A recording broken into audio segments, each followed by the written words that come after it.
నువ్వేం చేస్తావంటే పెద్ద కొడుక్కి దక్కవలసిన రాజ్యాన్ని చిన్న కొడుక్కి ఇవ్వడానికి నువ్వెవడవరా నానా అని నన్ను పట్టి ఖైదులో పడాయి.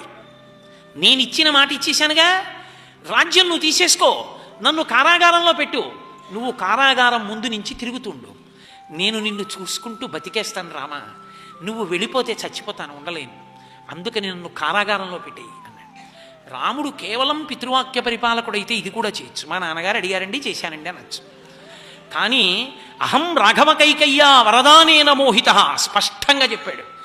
నేను కైకేయి అడిగినటువంటి వరముల చేత మోహితుణ్ణయ్యాను, బంధించింది నన్ను.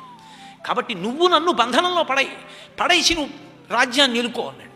ఆయన అన్నాడు, నాన్నగారండి కనీ పెంచి పెద్ద చేసినటువంటి మిమ్మల్ని కారాగారంలో పెట్టి తండ్రి ఇచ్చిన మాట నిలబడకపోవడానికి కారణం నేనై సింహాసనం మీద కూర్చుని రాజ్యం ఏలుకుని భోగాలు అనుభవించనా?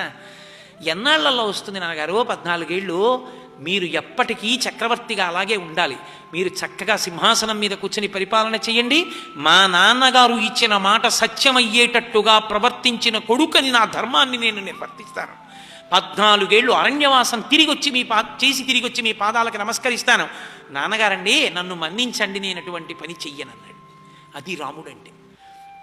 తప్ప తండ్రి కష్టపడి పెంచి పెద్ద చేసినంత కాలం తండ్రి దగ్గర అనుభవించి ఆఖరణ తండ్రిని తీసుకెళ్లి వృద్ధాశ్రమంలో చేర్చి పెద్దవాడైపోయినటువంటి తండ్రి కొడుకు వచ్చి పక్కన కూర్చుంటే చాలు, ఆ కొడుకుతో కలిసి తిరుగుతున్న తండ్రిని చూసి నా మనవలు కూడా నాతో ఇలా ఆడుకుంటే బాగుండు, నా కొడుకు కూడా ఇలా పడుకునే ముందు నా పక్క మీద కూర్చుంటే బాగుండు, నన్ను చేయి పట్టుకుని దేవాలయానికి తీసుకెడితే బాగుండు, సీతారామ కళ్యాణం అవుతుంటే నాన్నగారండి తీసుకెళ్ళి కారులో దింపితే బాగుండంటే ఖాళీ లేదని ఏడాదికోసారి జైల్లోంచి బెయిల్ మీద వచ్చిన వాళ్ళ ఎప్పుడో అమెరికా నుంచి సంవత్సరానికి ఓసారి 20 రోజులు వచ్చి వెళ్ళిపోయి పిల్లలకి ఇంగ్లీష్ అలవాటు అయిపోతే నాయనమ్మ వాడికో జంతికలు చేసి పెడదామని వాడితో మాట్లాడదామని దగ్గరికి వెడితే మనవలు ఇంగ్లీష్లో మాట్లాడుతుంటే మాట్లాడడం చేత కానీ నాన్నమ్మ మౌనంగా వాళ్ళ కోసం ఏడుస్తుంటే తండ్రి చచ్చిపోయిన తర్వాత పాచిపీనుగు 3 రోజులు మంచు ముక్కల్లో నానిపోయిన తర్వాత వచ్చి అంచేష్టి సంస్కారం చేసిన కొడుకు ఒక కొడుక,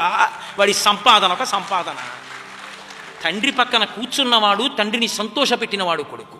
విదేశాలు వెళ్ళొద్దంటలేదు, ఉద్యోగాలు చెయ్యొద్దంటలేదు, కానీ తల్లిదండ్రులు పెద్దవాళ్ళు అయిపోయిన తర్వాత వాళ్ళ సంతోషాన్ని తీర్చడం కూడా కొడుకుల కర్తవ్యం.